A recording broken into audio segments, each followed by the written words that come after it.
great. All right. Well, I hope the very best for you. Yeah, thank you. I'm there is one more question. Okay. I would like to ask. Mm-hmm.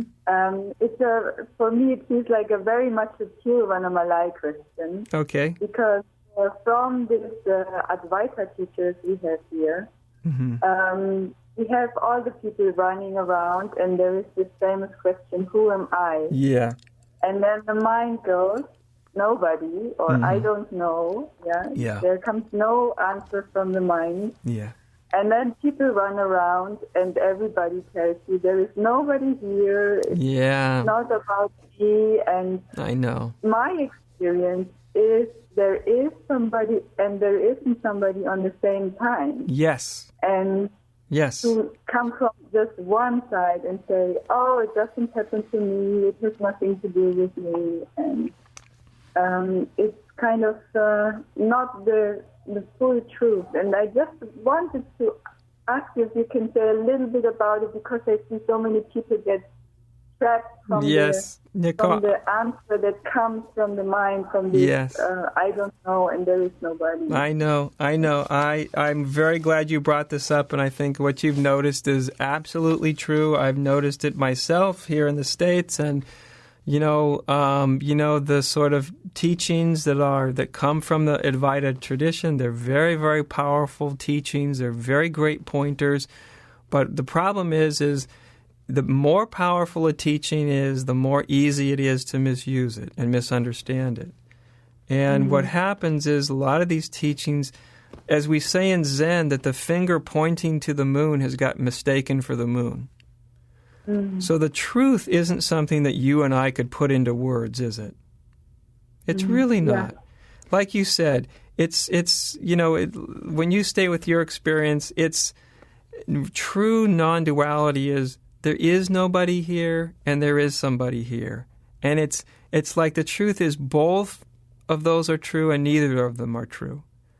And that when we're in our actual experience, not just in our head, when we're in experience, we come to know these things. We come to know where the teachings are pointing towards.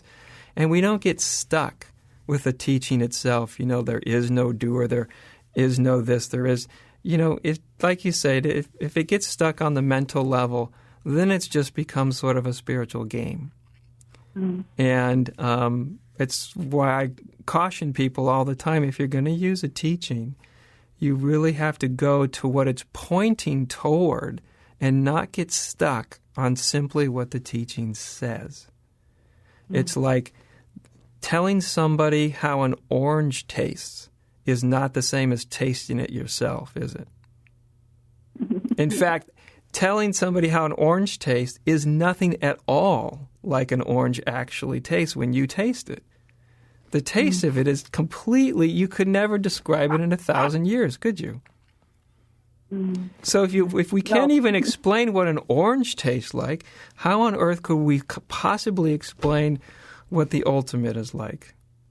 Yeah. We can't, but of course, people hear the teachings and they follow them to a limited degree. They follow them in their minds, and then they stop. And that's just the way things are. That tends to happen.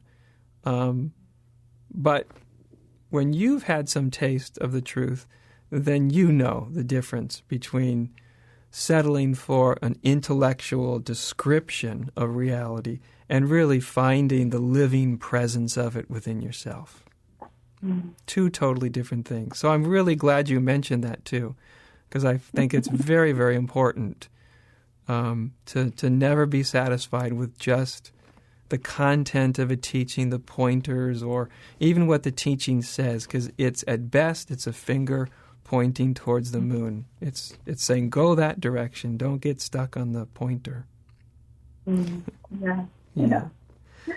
Yeah, thank you very, very much. Yeah, you're very, very welcome. The time comes, I think, when the best spiritual practice is just you're beyond you get done with the teachings and even the pointers, and the time comes when just stop and just be still and just let the rest happen from there. That's it. Yeah. Just stop. I mean, really, that was Ramana's greatest teaching, was just stop, be still, Yeah. and let the rest happen.